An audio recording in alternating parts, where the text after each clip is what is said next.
नेपाली हमारे भारतीय संविधान की 8वीं अनुसूची में, मुझे जहां तक याद आ रहा 1991 से संभवतः या 89 से, उसी के 90 के आसपास भारतीय संविधान में की 8वीं अनुसूची में शामिल हो चुकी है।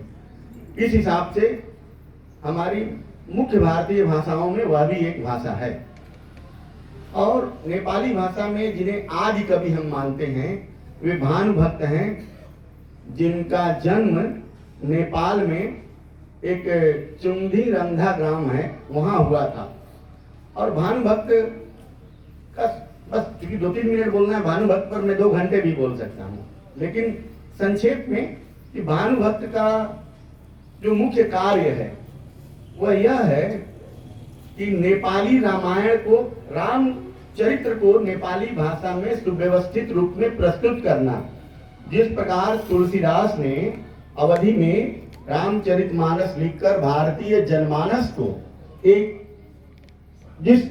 अलग तरह के आदर्श की पृष्ठभूमि दी और जिस पर हमें तमाम हमारी समस्याओं के समाधान का मार्ग दिखाया, उसी प्रकार भानुभक्त ने, उसका नेपाली में नाम है भानुभक्त को रामायण, उसमें रामचरित्र की व्याख्या करके उन्होंने नेपाली भाषा को एक नई दिशा और दशा और ऊंचाई प्रदान की।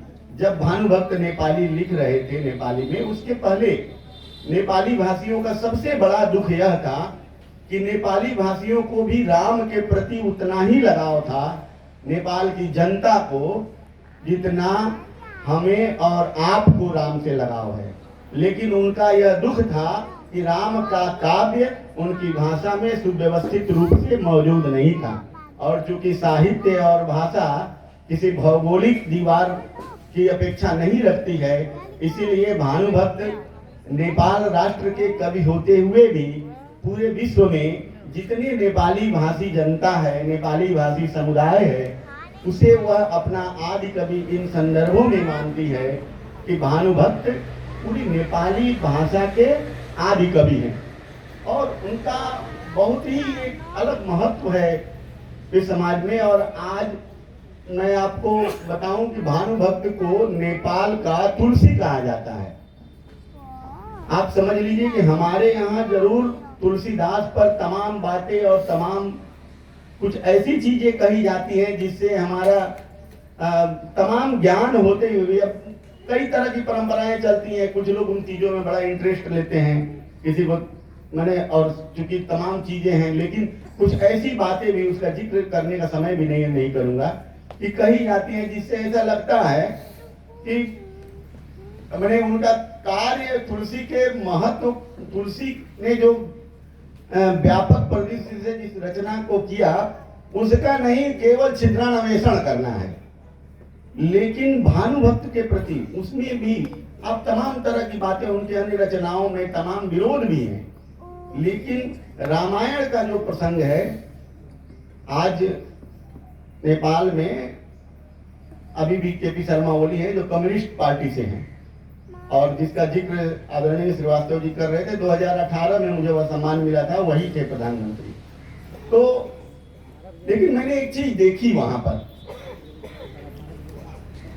कम्युनिस्ट हैं या किसी भी विचारधारा के हैं, जिसने नेपाली रामायण लिखा उसके लिए बराबर सबके मन में वही आदर भाव है। तो यह एक अपने आप में बड़ी बात है, क्योंकि समय नहीं है, नहीं तो और कहता।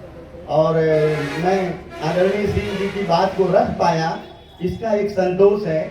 और जिस जादू की बात बार बार हो रही है, तो श्रीवास्तव जी ने कहा ही कि हम सबका 2 परिचय है। उत्तर प्रदेश में हम बंगाली हैं और उधर हम बिहारी हैं। बंगाल में जो हिंदी बोलते हैं उनको बिहारी कहते हैं, चाहे उत्तर प्रदेश के हों चाहे आप मध्य प्रदेश के हों।